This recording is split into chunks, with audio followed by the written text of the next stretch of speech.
Bienvenue dans notre discussion aujourd'hui. Euh, on a tous vécu ça, je crois. Parfois, une conversation, hop, ça roule tout seul, on se comprend direct. Connexion immédiate. Mhm. Et puis d'autres fois, c'est le blocage, l'incompréhension, les silences un peu gênants. On sent bien qu'un truc cloche, mais impossible de mettre le doigt dessus. C'est frustrant, hein? Oui, tout à fait. Et c'est pile la question que la linguiste Deborah Tannen a explorée. Son idée, c'est que souvent, le souci ne vient pas d'un désaccord profond ou de mauvaises intentions, non. Ça vient de différences subtiles dans nos styles de conversation. Des styles de conversation. Oui, des manières de parler souvent inconscientes, qui peuvent être très différentes d'une personne à l'autre. Et ça peut créer des étincelles, même entre des gens qui, au fond, s'apprécient beaucoup. Ah, intéressant. Et donc, c'est ça qu'on va creuser aujourd'hui en s'appuyant pas mal sur son livre. Le titre anglais, c'est That's Not What I Meant. Exactement. C'est un ouvrage assez fondateur sur le sujet. L'objectif, si je comprends bien, c'est d'essayer de décoder un peu ces styles, de voir comment leurs différences créent des malentendus, surtout d'ailleurs dans nos relations les plus proches, non?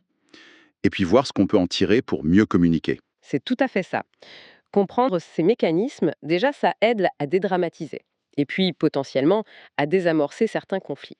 Alors, allons-y. Voyons comment ces petites différences de style peuvent s'accumuler. Oui, parce que Tannen insiste bien là-dessus, la communication, ce n'est pas juste ce qu'on dit, c'est énormément comment on le dit. Elle donne des exemples frappants. Une rencontre où tout est fluide et une autre où tout est maladroit. Hmm, Elle parle que Sandy et Matt. Sandy a l'impression que Matt ne l'écoute jamais vraiment. Il lui coupe la parole, il enchaîne trop vite sur autre chose. d'accord. Et quand ils sont avec les amis de Matt, c'est encore pire. Le rythme est tellement rapide qu'elle n'arrive juste pas à placer un mot. Elle se sent complètement extérieure. Et qu'est-ce qu'en conclut Matt? Il se dit: Ah, elle n'aime pas mes amis. Il interprète ça comme un rejet personnel. Alors que pas du tout. Non? Elle se sent juste mise sur la touche par un rythme de conversation qui n'est pas le sien. Ce n'est pas de la mauvaise volonté, c'est un décalage de style, la vitesse, la gestion des tours de parole, et ce décalage est interprété à tort comme un manque d'intérêt ou un jugement. Ça me fait penser à son anecdote personnelle avec son mari, celle où elle demande: Tu veux aller chez ma sœur? Ah oui, elle est excellente celle-là. Pour elle, c'est une question littérale, genre est-ce que tu as envie, toi, d'y aller? Elle veut connaître sa préférence. Et lui, il répond: Ok. Voilà. Un OK qui, pour elle, sonne un peu pas très enthousiaste. Du coup, elle relance tu veux vraiment y aller? Pour être sûr, quoi. Et là, c'est l'explosion. Le mari s'énerve: Mais tu me rends fou, pourquoi tu n'arrives jamais à te décider? Le quiproquo total. Parce que lui, il avait compris la première question tout autrement. Complètement. Pour lui, c'était une façon indirecte pour elle de dire: Moi, j'ai envie d'aller chez ma sœur, ça te dirait? Une suggestion déguisée. Donc son OK à lui, ça voulait dire bon, d'accord, si ça te fait plaisir, on y va. Exactement. Et du coup, quand elle redemande: «Tu veux vraiment y aller?» Pour lui, ça signifie: «Ah ben, finalement, j'ai changé d'avis, j'ai plus envie d'y aller». Il l'aperçoit comme super indécise, voire capricieuse. Alors qu'elle, elle essayait juste de s'adapter à ses désirs à lui. C'est un exemple parfait du clash entre un style plutôt directif, celui qu'il attendait, et un style plus indirectif, où l'on sonde les préférences avant de s'engager. Chacun applique ses propres règles, ses propres hypothèses sur comment on formule une demande, et trouve l'autre complètement irrationnel. C'est fou. Et le fait qu'ils aient fini par créer cette blague récurrente entre eux, «Je l'ai fait seulement pour toi», ça montre bien que ce genre de malentendu était fréquent. C'était un symptôme. Il y a aussi l'histoire du pourquoi. Comment une simple question, pour elle, était perçue comme une remise en cause de l'autorité par d'autres membres de la famille, parce que leurs normes sur le besoin d'expliquer les choses étaient différentes. Oui, c'est ça le nœud du problème. Nos façons de communiquer nous semblent tellement naturelles, tellement évidentes, on a du mal à imaginer qu'il puisse y en avoir d'autres, et encore plus à reconnaître ces différences quand elles se présentent. Du coup, l'injonction habituelle, sois honnête, dis ce que tu penses, ça ne suffit pas si les styles sont mutuellement inintelligibles. Hmm. Alors comment on fait pour décoder tout ça? Tannen propose des concepts, j'imagine? Oui, elle introduit notamment le concept de métamessage. C'est très important. Le métamessage, c'est le sens relationnel qui est transmis, non pas par les mots eux-mêmes, ça c'est le message littéral, mais par la manière de les dire. Le ton, le rythme, l'intonation, ce genre de choses, quoi. Exactement. Si quelqu'un dit je ne suis pas en colère, avec la mâchoire crispée et un ton glacial, On entend bien qu'il est en colère. voilà.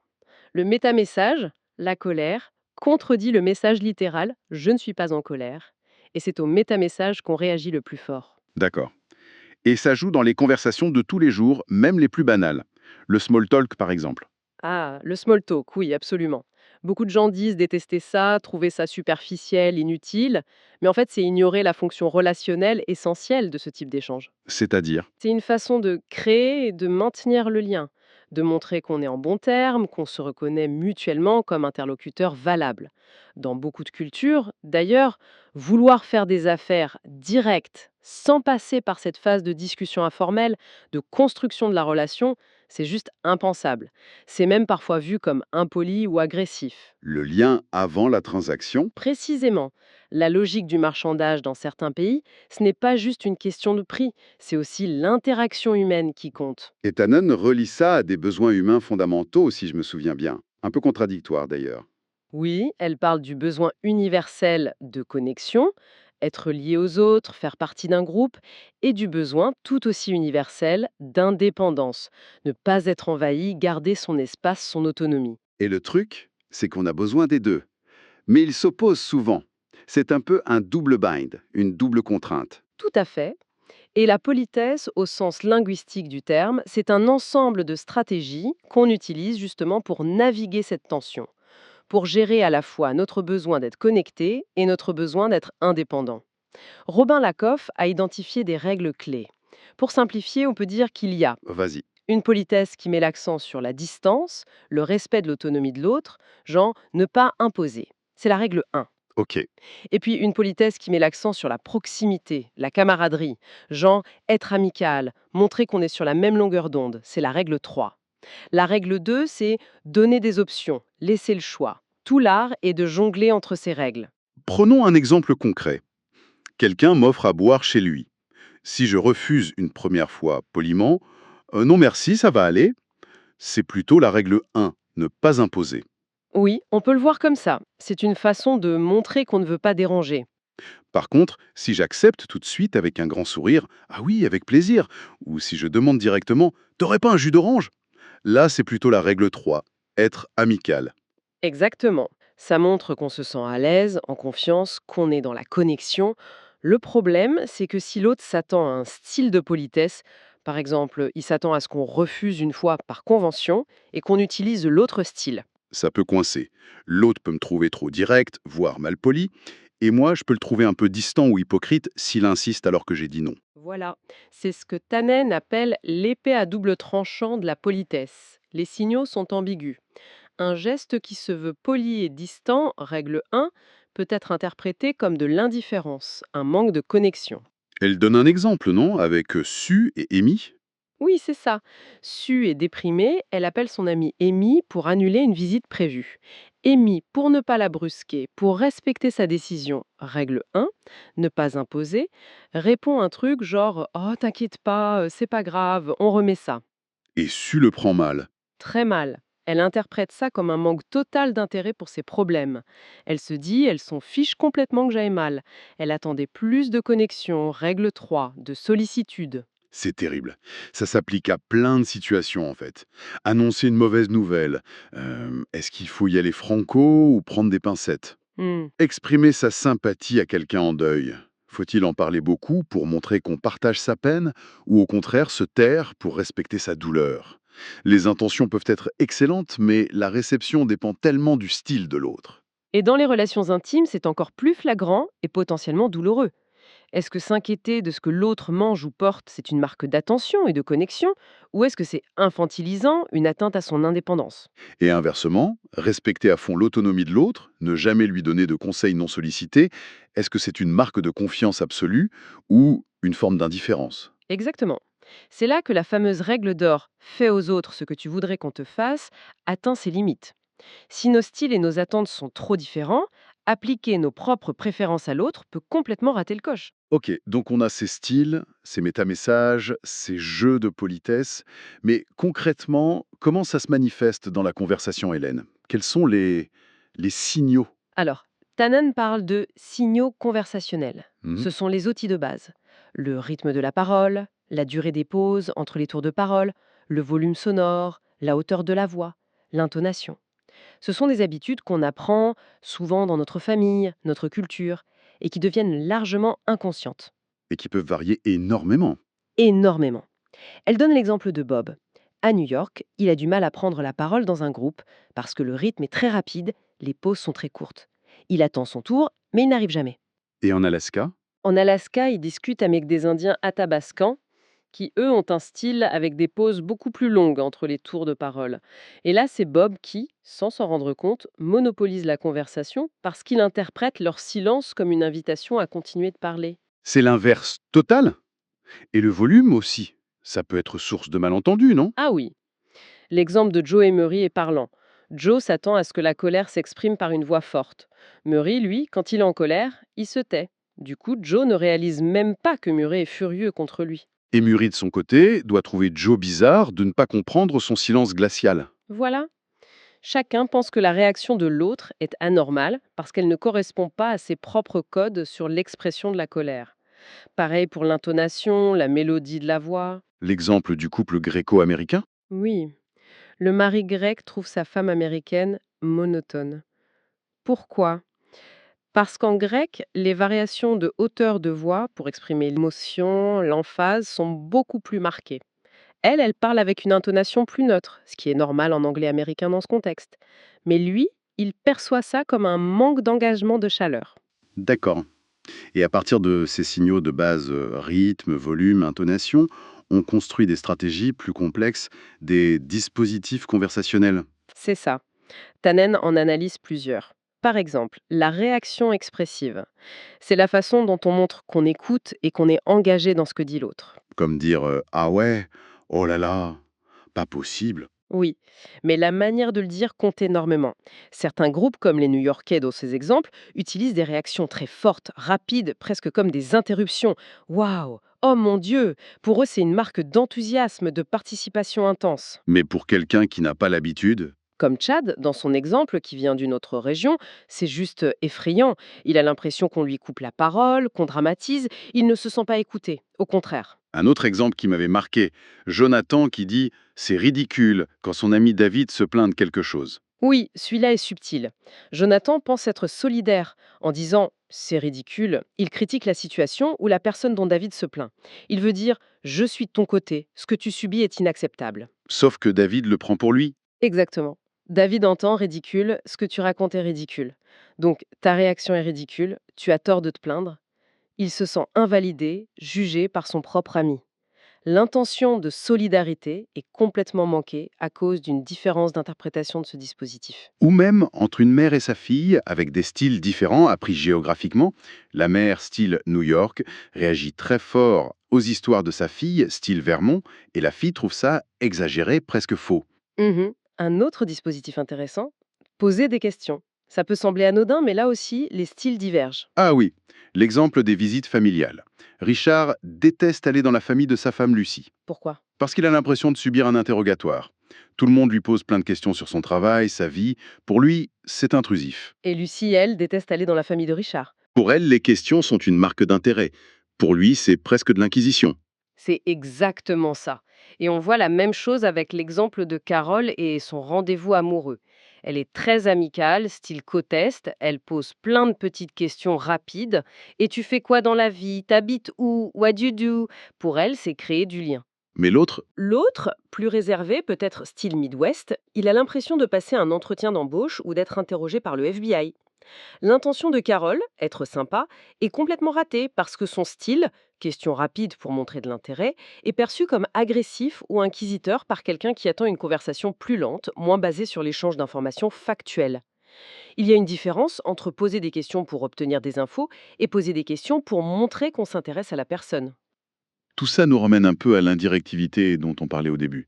Si c'est si compliqué, pourquoi est-ce qu'on ne dit pas juste clairement ce qu'on pense, ce qu'on veut? Pourquoi passer par des détours? C'est une bonne question. Et la réponse principale de Tannen, c'est que l'indirectivité a un énorme avantage. Elle favorise la connexion. Quand on arrive à se comprendre à demi-mot, sans avoir besoin de tout épeler. C'est gratifiant. Énormément. Ça crée un sentiment de complicité, d'être sur la même longueur d'onde. C'est une confirmation qu'on partage un univers commun, des codes communs. L'exemple du cadeau d'anniversaire parfait est une bonne illustration. Ah oui, qu'est-ce qui fait le plus plaisir? Souvent, ce n'est pas tant l'objet lui-même que le fait que l'autre ait deviné ce qui nous ferait plaisir, qu'il ou elle nous connaisse assez bien pour choisir juste sans qu'on ait eu à le demander explicitement. C'est le triomphe du méta-message. Je te connais, je pense à toi, je me soucie de toi sur le message littéral, le cadeau. L'indirectivité permet ça. Mais comment ça marche, concrètement, dans une conversation? L'exemple grec que vous mentionniez. Oui, Tannen raconte l'histoire d'une jeune fille grecque qui demande à son père la permission d'aller danser. Le père le dit jamais non, directement. Jamais. Alors comment elle sait? C'est tout dans le non-dit. Son ton de voix, son expression faciale, une certaine hésitation. Il communique son refus indirectement. Et la fille, qui partage ses codes, décode parfaitement le message. Elle finit par dire quelque chose comme bon, finalement, je suis fatiguée, je crois que je ne vais pas y aller. Elle fait comme si la décision venait d'elle. Exactement. Quels sont les avantages? Il n'y a pas eu de confrontation ouverte père-fille. Personne n'a perdu la face. Le père n'a pas eu à jouer l'autorité directe, la fille n'a pas eu à désobéir frontalement.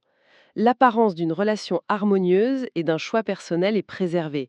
C'est très efficace dans une culture qui valorise ce type d'harmonie. Mais le risque, j'imagine, c'est si l'un des deux ne maîtrise pas bien les codes. Ah ben oui, c'est l'exemple de la cousine gréco-américaine, moins habituée à cette extrême indirectivité. Elle demande la permission à son oncle pour sortir. Il lui fait une réponse un peu vague, équivoque, qui pour lui signifie clairement non, Et elle prend ça pour un oui. ou au moins pour un pas vraiment non. Donc elle sort quand même, et là, c'est le drame. L'oncle la considère comme effrontée, désobéissante. Elle trouve son oncle complètement irascible et injuste. Mauvaise lecture des signaux indirects, jugement négatif des deux côtés. Donc, l'indirectivité, c'est puissant pour la connexion, mais dangereux si on n'est pas sur la même longueur d'onde. Et l'inverse, être direct, ce n'est pas non plus la solution miracle, apparemment. Non, Tannen montre bien que ce n'est pas si simple. Déjà, quelle vérité faut-il dire? Elle donne l'exemple d'Hélène à un mariage qui raconte différentes versions de sa vie, toutes vraies, mais adaptées à son interlocuteur. Laquelle est la vérité à dire directement? Bonne question. Ensuite, même en étant direct, on peut se baser sur des hypothèses implicites qui ne sont pas partagées. L'exemple de l'appel téléphonique entre Ross et Claire. Chacun pense que l'autre appelle d'un endroit différent, ce qui rend leur conversation directe totalement confuse. Et puis, il y a juste la gentillesse, non? Parfois, la franchise pure et dure, ça blesse inutilement. Absolument. L'exemple d'Emma qui dit directement à Ruth qu'elle n'a pas envie de dîner avec son mari. C'est direct, c'est honnête, mais ça crée une blessure et un malaise qui auraient pu être évités avec un peu plus d'indirectivité polie. D'accord. Un autre concept que Tanon utilise pour analyser tout ça, c'est le cadrage, le framing. De quoi s'agit-il? Le cadrage, c'est la façon dont on signale, souvent, inconsciemment, comment il faut interpréter ce qu'on dit. Est-ce que c'est sérieux? Est-ce que c'est une blague? Une taquinerie? Une négociation? Une simple conversation? On définit un cadre pour l'interaction. Et on le signale comment, ce cadre? Principalement par les métamessages, le ton, le rythme, le choix des mots, rarement en le nommant explicitement. Tannen donne l'exemple de Monica et Jay qui doivent choisir un restaurant. Oui. Monica lance la conversation avec un bon, où est-ce qu'on pourrait bien aller? Dans un cadre, discussion ouverte, brainstorming. Jay répond immédiatement par le nom d'un restaurant spécifique, dans un cadre, négociation. On part de propositions concrètes. Ils n'ont pas le même cadre en tête pour la même tâche, choisir un restaurant. Exactement.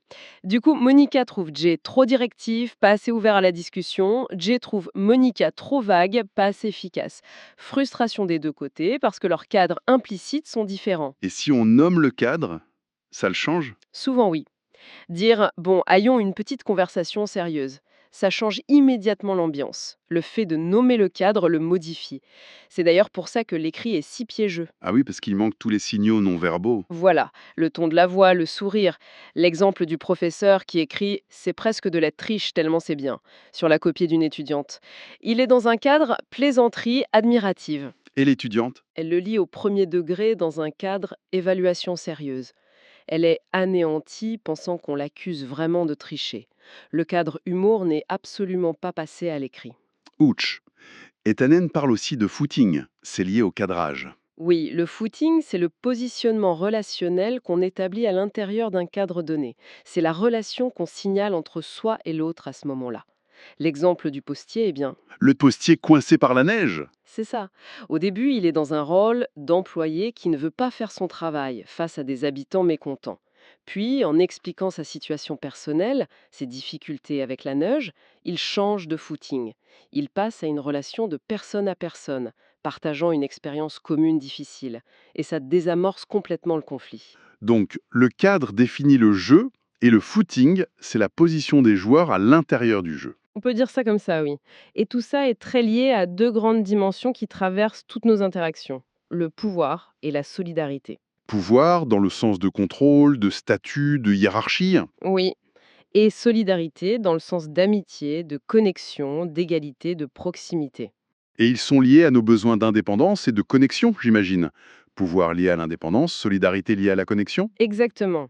Et c'est là qu'est le paradoxe. Comme l'indépendance et la connexion, le pouvoir et la solidarité sont à la fois liés et mutuellement exclusifs. Tannen utilise l'image ambiguë du calice et des deux visages. On ne peut pas voir les deux en même temps. Soit on perçoit le pouvoir, soit on perçoit la solidarité. Un exemple pour illustrer ça? L'usage des prénoms et des titres est un cas d'école. S'appeler mutuellement par son prénom, c'est un signe de solidarité. Si une personne utilise le prénom et l'autre utilise monsieur ou madame suivi du nom, ça marque une différence de statut, de pouvoir. L'exemple de la grand-mère en maison de retraite Millie est assez frappant. Oui, les infirmières l'appellent Millie. Pour elle, qui se sent peut-être seule, c'est un signe de familiarité, de chaleur, de solidarité. Elle aime bien. Mais son petit-fils, Lui, il est choqué. Il trouve ça infantilisant, irrespectueux. Pour lui, appeler une personne âgée par son prénom sans sa permission, c'est un abus de pouvoir de la part du personnel soignant. La même action, appelée Millie, est interprétée soit comme de la solidarité, soit comme un manque de respect lié au pouvoir, selon le point de vue. pareil dans les relations patron-employé ou médecin-patient. Souvent, celui qui a le plus de pouvoir utilise le prénom de l'autre, qui lui utilise le titre. Ça marque la distance. Tout à fait. Et il y a souvent une dimension de genre là-dedans. Les femmes sont plus souvent appelées par leur prénom que les hommes dans des situations équivalentes. Le fameux Merci ma puce ou Thanks honey, adressé à une femme cadre qui sert le café lors d'une réunion. Exactement. L'intention de celui qui le dit est peut-être de créer une ambiance sympa, informelle, solidarité, mais la personne qui le reçoit, surtout si elle est dans une position où elle doit affirmer son autorité, va le percevoir comme condescendant, comme une façon de la réduire à un stéréotype et de nier son statut professionnel, pouvoir. Le métamessage de pouvoir ou de manque de respect du pouvoir l'emporte sur l'intention de solidarité. Et même quand on essaye d'être sympa, de réduire la distance, Hmm. Ça peut être perçu comme déplacé ou condescendant si le déséquilibre de pouvoir est trop grand. Et à l'inverse, maintenir une distance professionnelle peut être vu comme du snobisme. C'est un équilibre délicat. ce qui nous ramène à notre point de départ.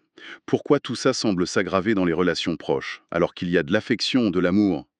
Tannen parle de schismogénèse complémentaire, un terme un peu barbare. Oui, c'est un concept de Gregory Bateson. L'idée, c'est qu'on peut entrer dans des spirales négatives où les réactions de l'un exacerbent le comportement de l'autre et vice-versa. C'est l'image de la couverture chauffante avec les commandes inversées. Chacun essaye d'ajuster pour avoir la bonne température, mais comme les commandes sont croisées, chacun ne fait qu'empirer le problème pour l'autre. On s'enferme dans des réactions qui nourrissent le problème au lieu de le résoudre. C'est ça. L'exemple de Mike et Ken et de la sauce pour la salade l'illustre bien. Mike demande un conseil simple. Ken répond un truc genre bah, de l'huile et du vinaigre, qu'est-ce que tu veux mettre d'autre? En pensant faire de l'autodérision, genre je suis pas un grand cuisinier. Mais Mike, lui, qui s'attendait peut-être à une discussion, à des options, le prend comme une critique. Genre, t'es bête ou quoi de poser cette question? Il trouve Ken hyper autoritaire. Du coup, Mike réagit peut-être en se braquant ou en étant sur la défensive, ce que Ken interprète comme de l'hypersensibilité. On peut plus rien lui dire. Et la spirale s'installe. L'un devient de plus en plus autoritaire ou perçu comme tel, l'autre de plus en plus hypersensible ou perçu comme tel. Chacun renforce le comportement de l'autre qui l'irrite. Et Tannen suggère que certains schémas, parfois liés aux différences hommes-femmes dans les styles de communication appris, peuvent alimenter ces spirales. Oui, elle évoque des tendances observées. Par exemple, des attentes différentes sur le besoin de parler des problèmes pour se sentir connecté. Une tendance peut être plus masculine, à se concentrer sur le message littéral et à chercher des solutions, face à une tendance peut-être plus féminine, à se concentrer sur le méta-message et à chercher de l'empathie. L'exemple du gâteau d'anniversaire. Oui, Sylvia est déçue que son mari Harry n'ait pas remarqué le gâteau spécial qu'elle a fait. Échec du méta-message, je me suis donné du mal pour toi. Quand elle lui en parle, il répond sur le message littéral. Tu veux que je mange une part maintenant? Il propose une solution au problème, manger le gâteau, alors qu'elle cherchait une reconnaissance du méta-message. J'aurais dû remarquer ton effort. Des besoins différents de connexion et d'indépendance qui s'expriment différemment. Voilà. Et tout cela peut mener à la critique intime, malheureusement, quand nos proches, nos alliés deviennent nos critiques les plus constants. Et souvent, la critique porte justement sur notre style de communication. Perçu comme un défaut de caractère. L'exemple de Gérald qui corrige tout le temps le français de sa femme Marilyn, en public en plus. Il pense peut-être sincèrement l'aider, la rendre meilleure, mais pour elle, c'est humiliant, ça sape sa confiance. Il attaque son style, mais elle le ressent comme une attaque personnelle. Et c'est l'effet cumulatif de ces critiques, même petites, qui est dévastateur pour la relation. Bon, ça dresse un tableau assez complexe et parfois un peu sombre de nos conversations. Mais il y a une lueur d'espoir, non? Oui, absolument. La bonne nouvelle, et c'est vraiment le message central de Tannen, c'est que comprendre tout ça, c'est déjà faire une énorme partie du chemin. C'est ça le point clé finalement. Réaliser que beaucoup de nos conflits, de nos frustrations, ne viennent pas forcément de mauvaises intentions, de méchanceté ou d'un manque d'amour, mais de ces styles conversationnels différents qu'on ne sait pas reconnaître ni interpréter correctement. Tout à fait. Rien que de prendre conscience de ça, ça peut apporter un immense soulagement. Ça permet de moins prendre les choses personnellement, d'éviter de juger l'autre trop vite comme étant agressif, froid, bavard, silencieux, stupide ou manipulateur. On peut se dire, ok, il ou elle ne fonctionne pas comme moi, mais ce n'est pas forcément contre moi. Exactement. Savoir que l'autre n'essaye pas délibérément de nous blesser ou de nous irriter, mais qu'il ou elle communique simplement selon ses propres codes, appris ailleurs, ça change radicalement la perspective. C'est la première étape et elle est cruciale. Et ensuite, une fois qu'on a compris ça, on peut faire quoi? On est condamné à subir ces différences? Non, heureusement, la compréhension ouvre des portes. On peut par exemple essayer d'ajuster un peu son propre style dans certaines situations, si on voit que ça crée des frictions.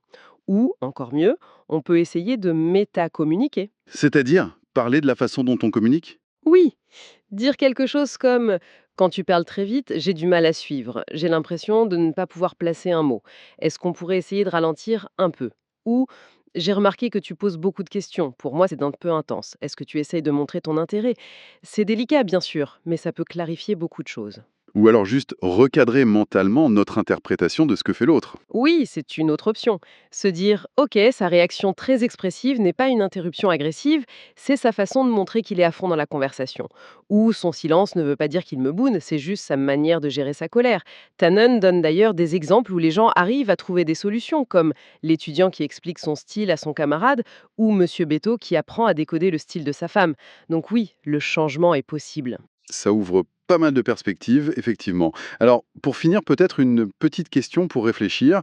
Si on accepte que nos styles sont largement appris, automatiques, inconscients, quelle responsabilité est-ce qu'on a, au fond, d'essayer de comprendre et peut-être de s'adapter un peu au style des autres, surtout aujourd'hui dans un monde où on est de plus en plus connecté à des gens qui ne nous ressemblent pas forcément?